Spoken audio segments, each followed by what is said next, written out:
So there are a number of different Theravada monastic orders in Asia.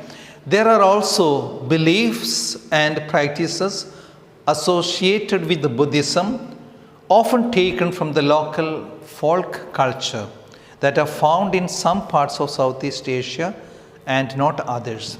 But compared to Mahayana, Theravada is relatively homogeneous.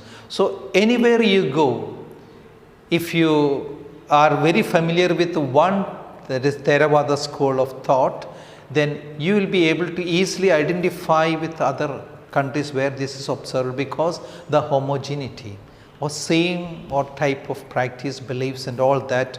Whereas in Mahayana, it is quite flexible and you may find very, very diverging practices, customs and all that is found in Mahayana Buddhism. Now we come to the divisions of Mahayana. We have seen the Theravada school. Now we come to the Mahayana school of Buddhism.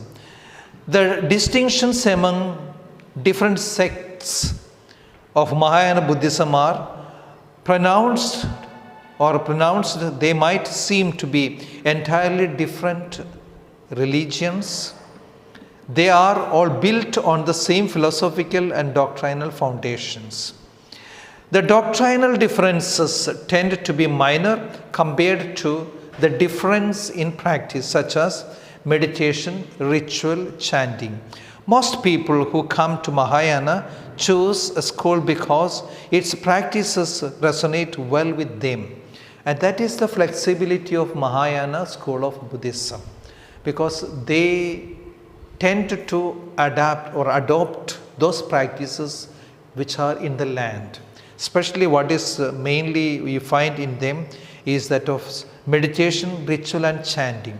And this they adapt depending on the situation in which they are. So most people who come to Mahayana choose a school because its practices resonate well with them. So they become very much because part of their culture, the land in which they are. Here are some of the Mahayana traditions most likely to find in the West. What are the types which we find? But it is not an exhaustive list. And there are many variations and subsects. There are also traditions that combine elements of more than one sect. The practices described are all along long established means to enable practitioners to actualize the Buddha's teaching. So what is more important here is that there are different school of or the sect in Buddhism itself, that is, be it in Theravada school of thought or Mahayana school of thought. The various divisions are based on the aspect of the adoption or adaptation they have done in each land, which you don't find so much of flexibility in Theravada Buddhism or the Hinayana Buddhism. But in Mahayana you will find divergent practices different. That means the type of the practices quite varying from one to another. So some of the major schools of Buddhism in Mahayana Buddhism. The first one we can speak about is Amitabha or Amita Buddhism, also called Pure Land Buddhism. Amitabha or Amita Buddhism, also called Pure Land Buddhism. Pure Land emphasizes faithful devotion to Buddha Amitabha. By the grace of Amitabha, one may be reborn in the Pure Land where enlightenment may be realized and nirvana is close at hand.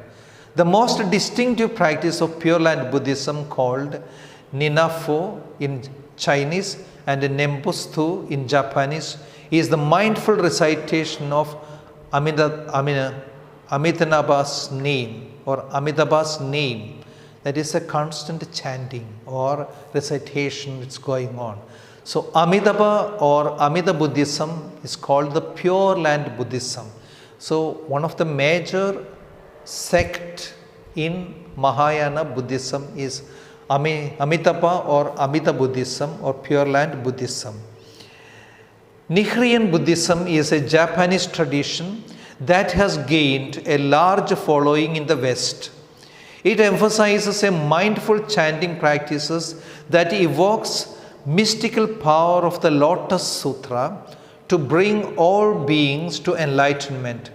Probably the largest Nihrian school in the West is Soka Gakki International, SGI, a lay organization, but there are others too.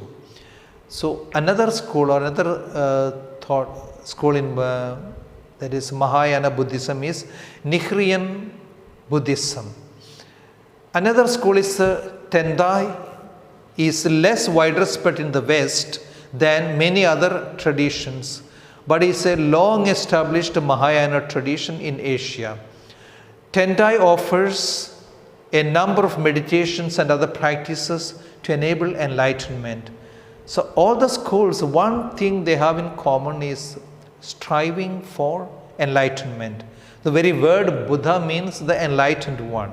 So all the practices, the meditation, the precepts are observed, or the observation of the Four Noble Truths and the Ashtanga Marga, the Eightfold Ways, is to get enlightenment. That is the prime goal of that enlightenment.